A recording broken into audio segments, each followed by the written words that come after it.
नमस्कार दोस्तों, एक बार फिर से स्वागत करते हैं आपका हमारे YouTube चैनल पर। दोस्तों, आज लोकसभा के अंदर रक्षा मंत्रालय से क्वेश्चन किए गए हैं।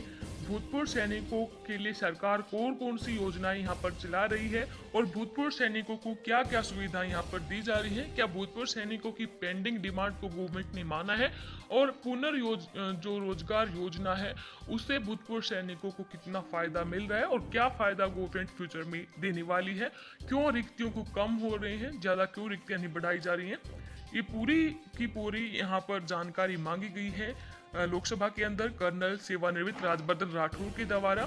चलिए दोस्तों, ज्यादा वक्त ना गवाते हुए स्टार्ट करते हैं आज की हमारी वीडियो। तो दोस्तों, यहाँ पर कर्नल राजवर्धन राठौर ने पूछा है, क्या रक्षा मंत्री बताने की कृपया करेंगे भूतपूर्व सैनिकों के लिए उन योजनाओं सहित जिसमें उनके लिए आरक्षण भी उपलब्ध है, कितनी योजनाएं अब तक चालू हैं। इन योजनाओं में भूतपूर्व सैनिकों के लिए कितने परसेंट आरक्षण है, कितने परसेंट भूतपूर्व सैनिकों को पुनः रोजगार दिया जाता है और कितने परसेंट गैर भूतपूर्व सैनिकों को भूतपूर्व सैनिकों के लिए आरक्षित रिक्तियों पर नियुक्त किया गया है।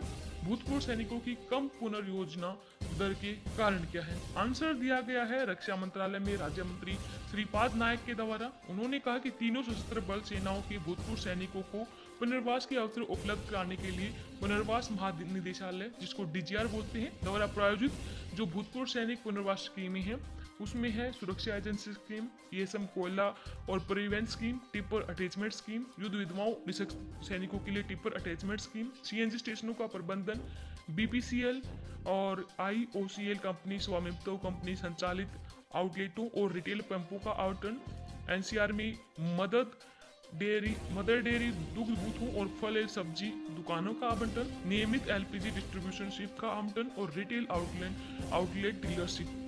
केंद्रीय सैनिक बोर्ड पीएसएम विधवाओं, युद्ध विधवाओं और उनके आश्रितों के लिए कल्याण स्कीमें चला रहे हैं और इनका ब्यौरा यहाँ पर इन्होंने दिया है। देखते हैं दोस्तों, यहाँ पर कौन कौन सी स्कीम चलाई गई हैं। इन्होंने पूरी लिस्ट यहाँ पर दी है पुनर्रोजगार स्कीम से लेकर बाकी जो भी यहाँ पर भूतपूर्व सैनिकों के आश्रितों के लिए योजनाएं चलाई जा रही हैं उनकी जानकारी दी है। सबसे पहले यहाँ पर इन्होंने दिया है केंद्रीय जो सैनिक बोर्ड है उनके द्वारा जो कल्याणकारी योजनाएं दी जा रही हैं वो कौन कौन सी हैं। सबसे पहले गरीब अनुदान 65 वर्ष और उससे ऊपर के हवलदार रंग के गैर पेंशनर को दिया जाता है 4,000 रुपये प्रति माह आजीवन। शिक्षा अनुदान पहले जन्म 2 बच्चों तक लड़के और लड़कियों को स्नातक तक 1,000 रुपये और विधवाओं को यहाँ पर स्नातकोत्तर तक 1,000 रुपये दिया जाता है। पेंशनर और फैमिली पेंशनर गैर पेंशनर को हवलदार रैंक तक।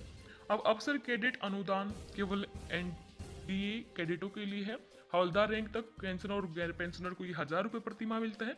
निःशक्त बच्चों के लिए अनुदान जिसमें 100% डिसेबिलिटी है 1,000 रुपये प्रति माह को दिया जाता है। गृह मरम्मत अनुदान यहाँ पर 100% जो डिसेबिलिटी वाले ईएसएम्स हैं या फिर अनाथ बच्चे हैं सभी रैंकों के लिए 20,000 रुपये दिया जाता है। बेटी की शादी के लिए 2 बेटियों तक हवलदार रैंक तक पेंशनर और गैर पेंशनर को 50,000 रुपये और विधवा पुनर्विवाह भी अनुदान यहाँ पर 50,000 रुपये दिया जाता है। अंत्येष्टि अनुदान 5,000 रुपये, चिकित्सा उपचार अनुदान अधिकतम 30,000 रुपये, अनाथ अनुदान भूतपूर्व सैनिकों की बेटियों को उनकी शादी होने तक और भूतपूर्व सैनिकों की एक बेटी को 21 वर्ष की उम्र तक 1,000 रुपये प्रति माह। विधवाओं के लिए व्यावसायिक प्रशिक्षण अनुदान 20,000 रुपये एक बार और जो हमारे डिसेबल्ड एएसएम हैं उनके लिए मोबाइल उपकरण 57,500 रुपये। ये वो हमारे डिसेबल्ड एएसएम हैं जो सेवा के पश्चात यहाँ पर अशक्त हो गए हैं, निःशक्त हो गए हैं और जिनकी डिसेबिलिटी 50% या उससे अधिक है और जो एजी शाखा आरएनडब्ल्यू खंड सेरेमोनियम और कल्याण निदेशालय सेना मुख्यालय अर्थात नौसेना वायुसेना की स्कीमों के अंतर्गत कवर नहीं है। आगे इन्होंने स्कीम बताई है होम लोन सब्सिडी। तो होम लोन पर सब्सिडी केंद्रीय सैनिक बोर्ड युद्ध पीड़ित युद्ध में डिसेबल्ड हुए और शांति की समय कैजुअलिटी को घर के निर्माण हेतु बैंक और सार्वजनिक क्षेत्र के संस्थानों से होम लोन पर सब्सिडी के रूप में 1,00,000 रुपये अधिकतम पर ब्याज के 50% की प्रतिपूर्ति करता है। प्रधानमंत्री छात्रवृत्ति योजना पूरे पाठ्यक्रम के दौरान योग्यता के आधार पर पात्र प्रतिभागियों को कुल ₹5500 की छात्रवृत्ति प्रदान की जाती है। युद्ध विधवाओं, युद्ध में डिसेबल्ड हुए सैनिकों के पाल्यों को प्राथमिकता दी जाती है और छात्रवृत्ति जो है वो इस प्रकार है। लड़कों के लिए ₹2500 प्रति माह और लड़कियों के लिए ₹3000 प्रति माह है। सभी रैंकों के गैर पेंशनर ईएसएम के लिए सशस्त्र बल झंडा दिवस यानी AFFD निधि से गंभीर बीमारियों के लिए अनुदान की सूची बता रखी है। यहाँ पर ये गंभीर बीमारियों की सूची है: angioplasty, angiography, CABG, open heart surgery, valve replacement, pacemaker implant, renal implant, prostate surgery, joint replacement और सेरेब्रल स्ट्रोक।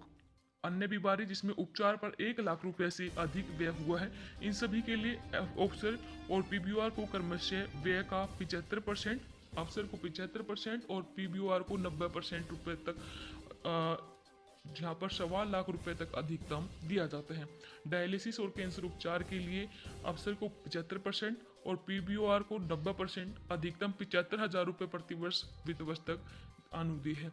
आगे इन्होंने यहाँ पर दिया है सेकंड क्वेश्चन के आंसर में कि राजस्थान सरकार द्वारा कौन कौन से लाभों का विवरण है वो दीजिए।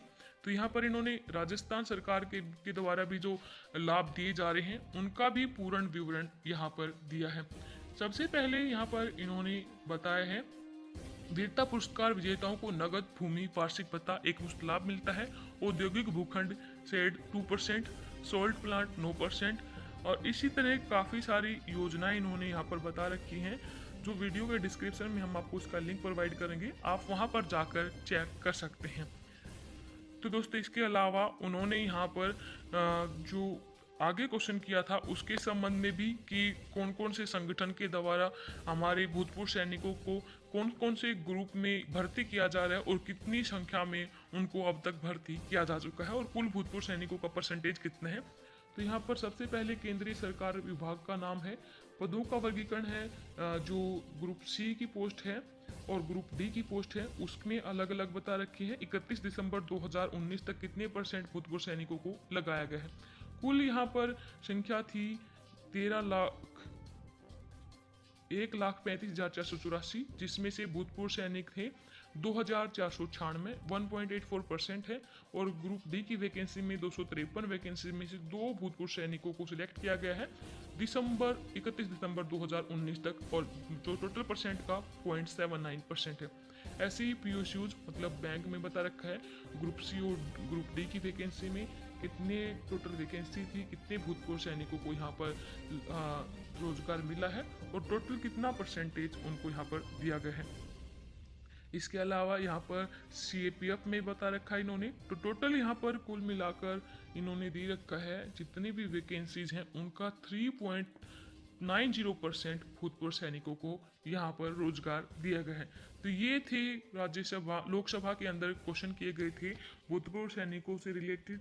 धन्यवाद। जय हिंद, जय भारत।